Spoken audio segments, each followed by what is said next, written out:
ในตอนเช้าของวันเข้าพรรษาที่วัดปราสาทหินบูหานแห่งนี้บรรยากาศเต็มไปด้วยความสงบและเต็มไปด้วยพลังแห่งศรัทธาของผู้คนจากหลายๆพื้นที่ต่างพร้อมใจกันนำข้าวปลาอาหารและเครื่องถวายสังฆทานมาร่วมใส่บาตรเพื่อสืบสานประเพณีอันดีงามที่สืบทอดกันมาจากรุ่นต่อรุ่น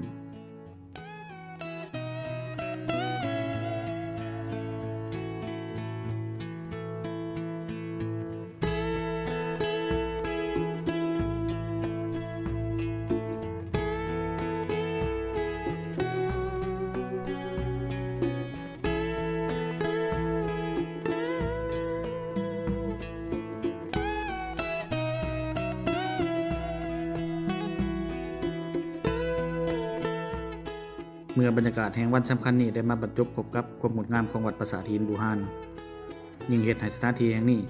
เต็มไปด้วยคุณค่าทางด้านประวัติศาสตร์และคุณค่าทางด้านจิตใจ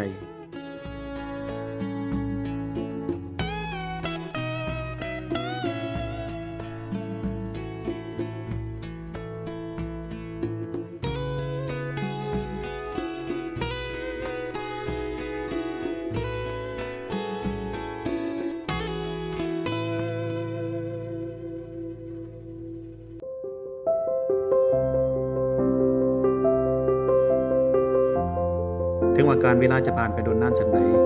ความศรัทธาของผู้คนที่มาร่วมทำบุญในวันเข้าพรรษาก็ยังงดงามและเป็นมรดกทางด้านวัฒนธรรมที่ควรได้รับการสืบทอดต่อๆไป